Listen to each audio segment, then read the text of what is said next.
Hi guys, welcome back to my channel. Miss Williams here, and welcome to another mukbang video. So today's video I'll be eating kondre. This is basically porridge plantain, and this is a traditional meal from the Bamileke region of Cameroon. I think this is their traditional meal, or at least I know that it was my Bamileke neighbors back then in Cameroon that used to prepare this. So correct me if I'm wrong, but it's basically porridge plantain with traditional spices like black pepper and thyme, bush pepper, white pepper, bebe, tomatoes. So yes, I'm just gonna dive in while I'll be talking to you guys. Some people will eat it with spoons, with cutleries, but me, no. And I prayed already in my heart before I started filming. Oh my god. So yes, and I'll be pushing it down with Gino. I'll just be talking to you guys. This video is actually inspired by my friend Kenya. She filmed a video where she was sharing her insecurities and how she overcame them. And these are not insecurities that is also here and just wants to eat. Which she cannot even eat. She cannot eat plantain, but she'll be fighting to eat now.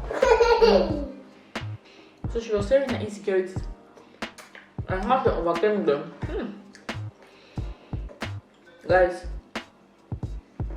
I'm eating this plantain with. I'm eating with chicken. So the chicken is here. Anyway, we were talking about our insecurities, and I was just like, yeah, this is a video that, and it was very inspiring, by the way, and how she overcame them. And I was like, oh my god, the things that we say to our kids when they are young really matters, okay?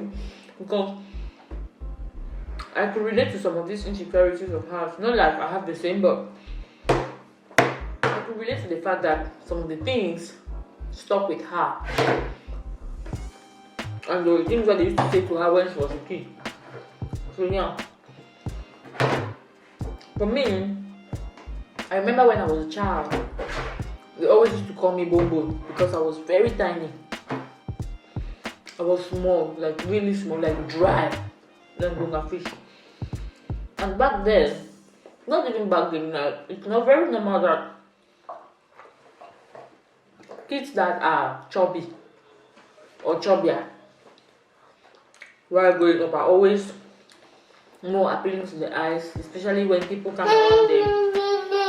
People always like those chubby kids, you know. So I remember I had my cousin, my only age mate in the family. She used to be a little bit chubbier while we were growing up. So I was always compared to her, and I was called Bombo. And at some point in my life, I was so insecure about my dryness, like my size, my smallness. I was really small. Yeah, I did not used to eat. Even till now, I don't eat much, but as a child, I don't really like food. So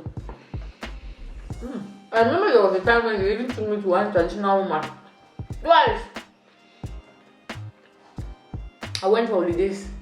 I was with my grandmother, my paternal grandmother, in the village, and she took me to one woman, and the woman was cutting my breast. Yeah, I had not even the little breast yet, but up till now I still have the marks under my breast. I have like 4 marks where they cut, and they were like, I'm too small, so they are cutting me down to get fat. You know, all of that was really bad for me, and it got stuck with me. Fortunately, it didn't stay with me for too long, because after a while I was like ballo. Especially when I started developing as a teenager. You know, when you start developing as a teenager, it's no more thing like that. And then I think mine was overpronounced too, because my elder sister is chubby, so she has always been chubby from birth. So maybe that was like the role. That was maybe the way that people thought that I was supposed to grow up to like a chubby baby. But I was a very thin child. But this particular insecurity was just for a moment, and it was in between the ages of like maybe 8 years to 12 years. By the time I started developing as a teenager, I was already very okay with my size. The next insecurity that I can remember about myself will be when I was in university. Papa. When I was in university, I used to have this eczema on my face. Oh my god. Back then, I did not know about skincare, so I just came to realize that thing was just dead. You know. The powder we used to use was this powder we bought from the market, do face. There was nothing like color matching. No. Everybody just used the same shade. Fair, black. All of us were using the same shade. So, and then there was one fake Lancome and Chanel that I used to buy and use. But I had this eczema on my face. Oh my god. I used to always look ashy.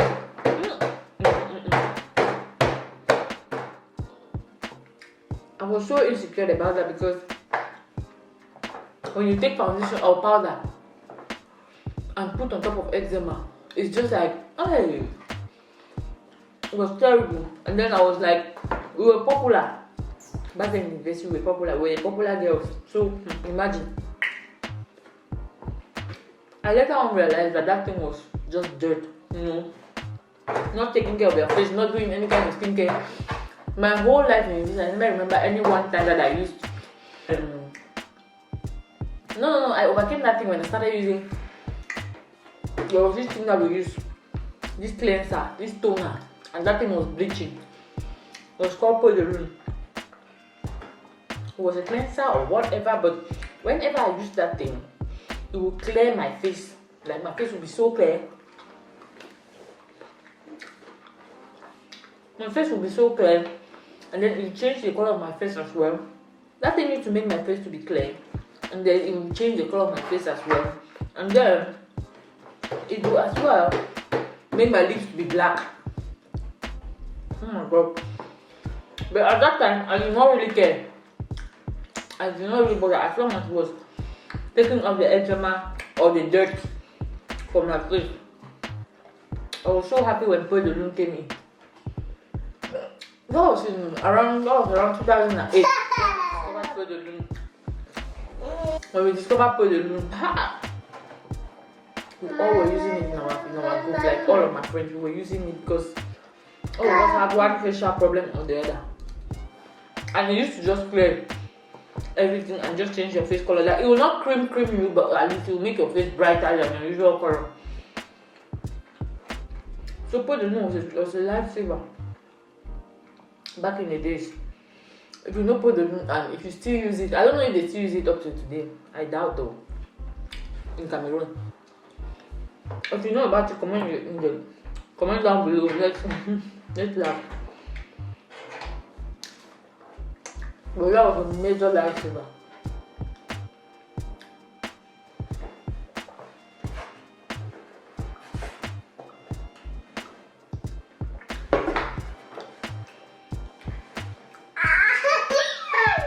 I used Peau de Lune right up to the time that I came to Europe. I was still using it.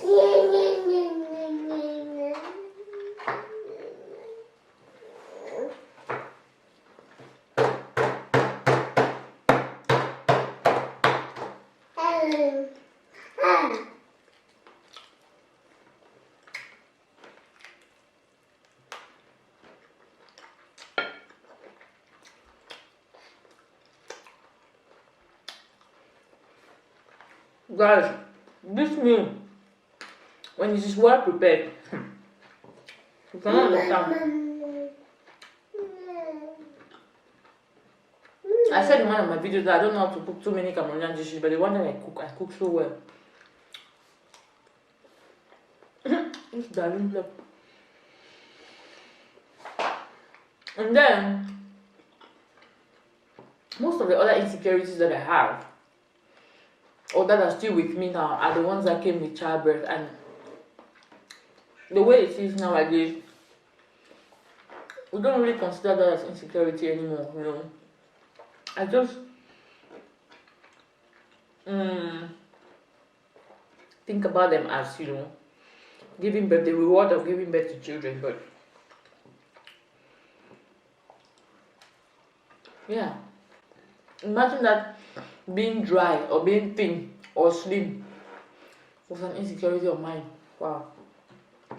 And it was not even that bad because I was not that flat. I had my small bum going on around behind. Let me see if I can remember any other one. I'm not sure I remember.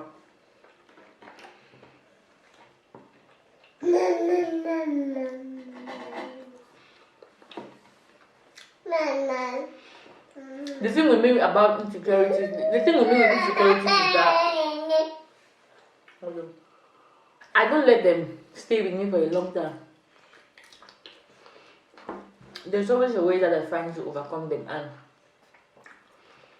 you know, even if it's a temporary way or it's a permanent way, but I don't let it stick with me for a long time. Naturally,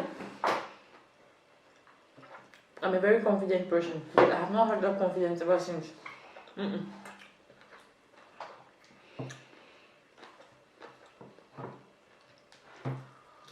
I used to be a shy person. Wait, when have I been a shy? When have I ever been a shy person in my life?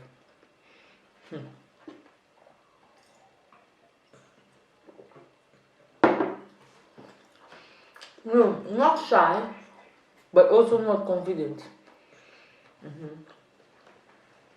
I'm not a shy person. I've never been a shy person. Like, if you put me out there, I'll do what you ask me to do, but I'll be doing it without confidence or at the back of my mind. Yeah, low self-confidence is something that I also struggle with. From time to time, I struggle with, especially when it comes to things like, let me say I'm going to write an exam. My confidence is always like very flat, no matter how I study for that exam.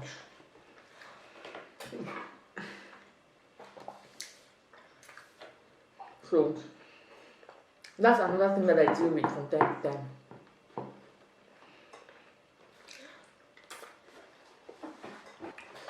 I also have some soya.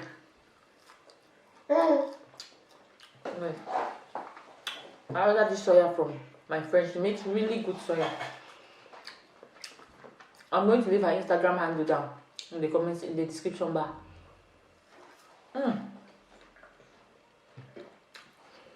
If you're in Finland and you want soya,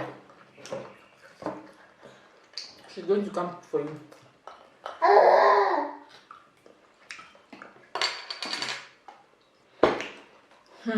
Guys, I'm so full. Anyway, I don't know whether this video was more of me eating or me talking, because the food was so tasty. I cannot remember what I was saying. I'm so full, but oh my god, that pepper. The pepper from that soya is.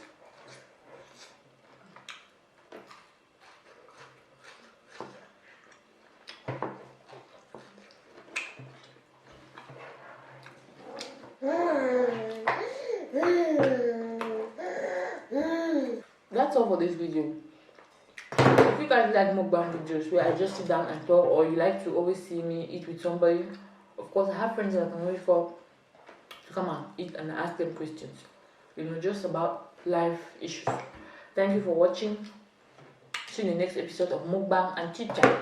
Bye guys.